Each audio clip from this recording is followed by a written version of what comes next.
This is Steve, and today we're in beautiful Napa, California with my friend Scott here. We're looking at this 1964 Impala Super Sport.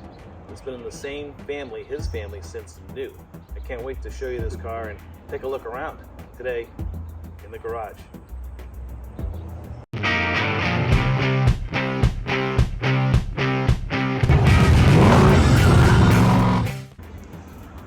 Scott, this is a great looking car, and it looks to be all original. So I understand that your mom bought this car new? Yes, we could probably say, to clarify, probably Dad bought the car new, but it was Mom and Dad's car. 1964 Moffett Motors down on Soskel Avenue in Napa. Mom, it was her everyday grocery shopping driving car. When I got my license at 16, Mom would let me drive it occasionally when Dad was away at work. But it was, I was pretty surprised that Dad picked out a Super Sport, you know, kind of a featured car in 1964, because he was pretty much just a plain, let's get it the least expensive model we can get. And that's how we ended up with it. It's always been garaged, factory, everything on its paint, all original. Shows a little road wear, but it's got over 200,000 road miles on it. Wow, 200,000 miles, and this car still has its original paint, which is remarkable. Although you were telling me earlier there's a little blemish on the quarter panel because something happened to it. Tell us about that. Well, sure. I keep them garaged, and so to keep everything in the garage, it's got to be pretty tight. And so I have a system where I can jack some up, one truck up, roll it against the wall, and then I park this one right next to it, real close. But we had a big earthquake in Napa in 2014.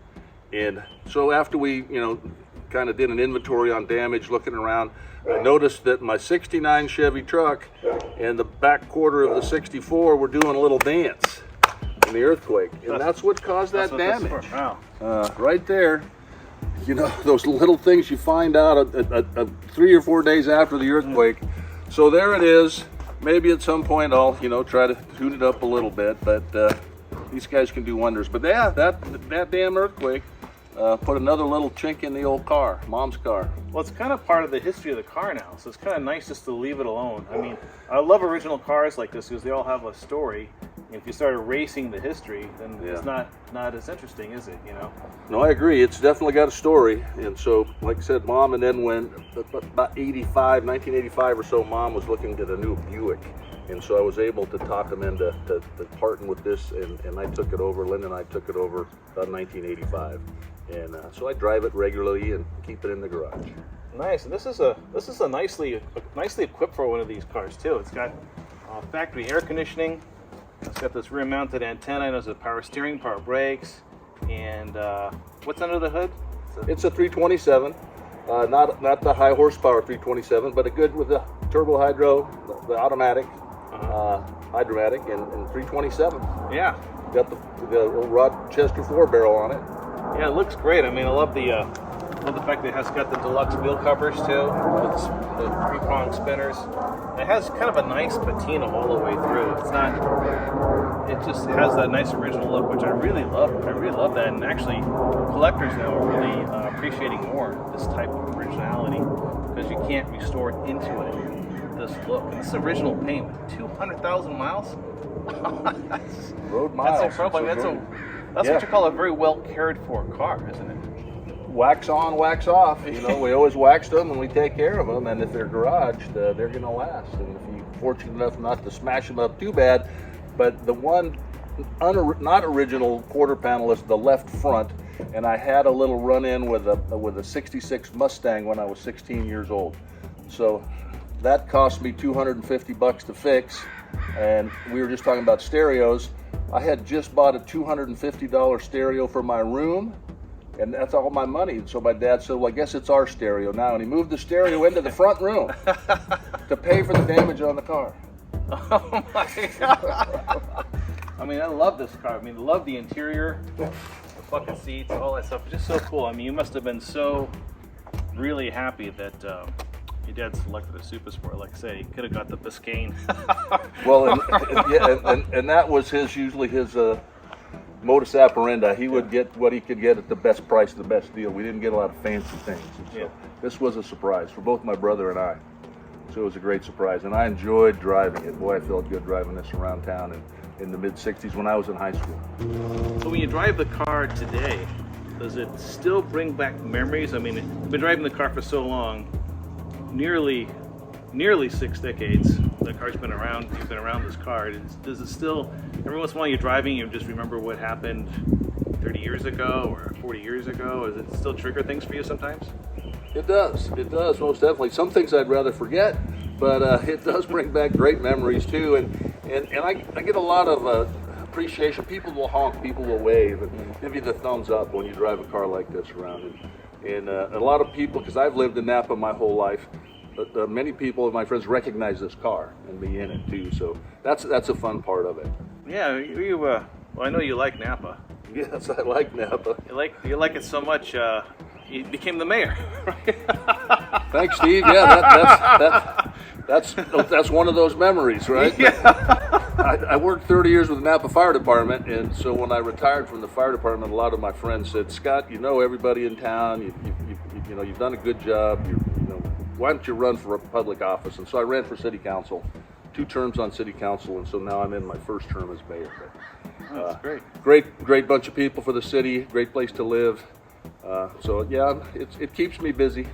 Yeah, and there's a referendum on the next ballot to ensure that there's more Impalas in Napa, I heard, right? Yeah, to preserve the Impala. That's the top of my priority. Top of my priorities for 2023 is maybe all Impalas get a free licensing or something. Yeah, makes perfect sense to me.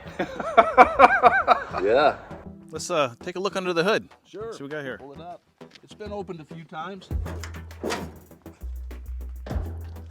Get little shadows in there, if you can see, but so it's at 200,000 miles on it. Has it ever been rebuilt?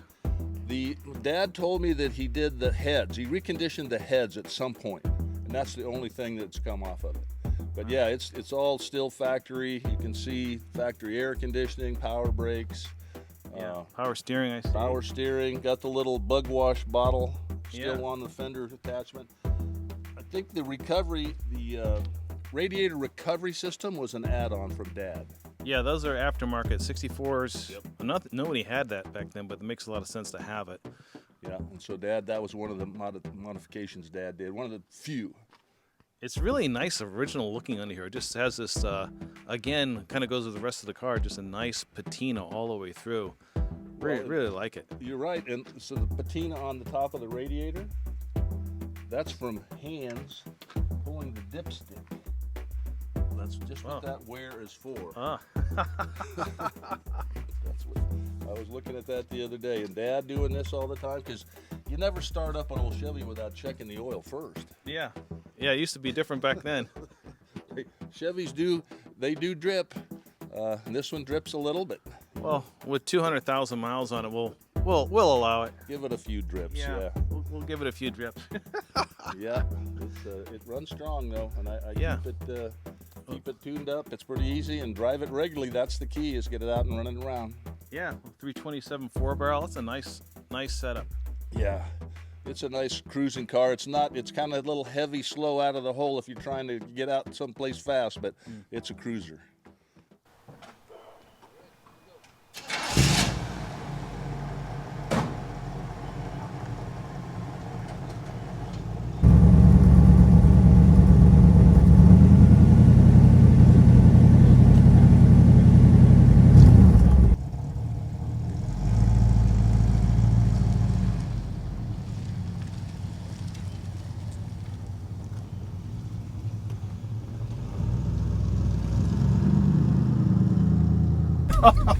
Yeah, the 4 of us went to St. Louis in this thing when they got it. My brother and I in the back. Wow.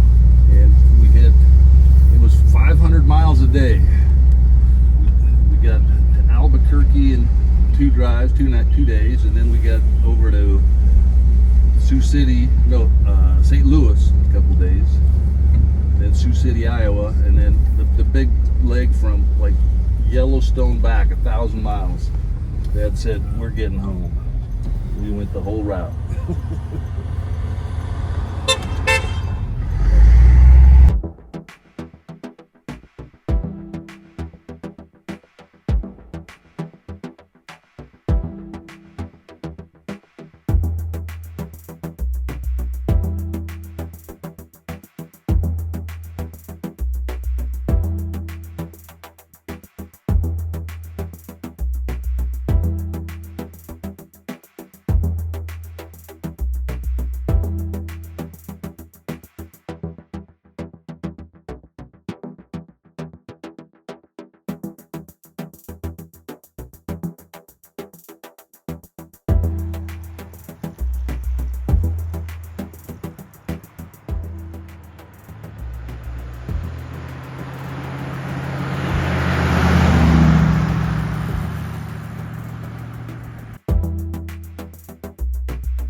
Well, that's our look at this 1964 Impala Super Sport, one family-owned car. Thank you, Scott, and for sharing your story and sharing this car with us. And if anybody else out there has a one-owner original car like this, I'd love to hear about it. Be sure to send in some comments, and maybe we'll feature your car in the show. I just love these long-term ownership cars that have been loved and cared for by one family or one person forever. It's wonderful. It's a piece of history, and it's just so nice to see this car in such a nice state of preservation and being so well cared for. 200,000 miles, and this car looks fantastic. It's never even been painted.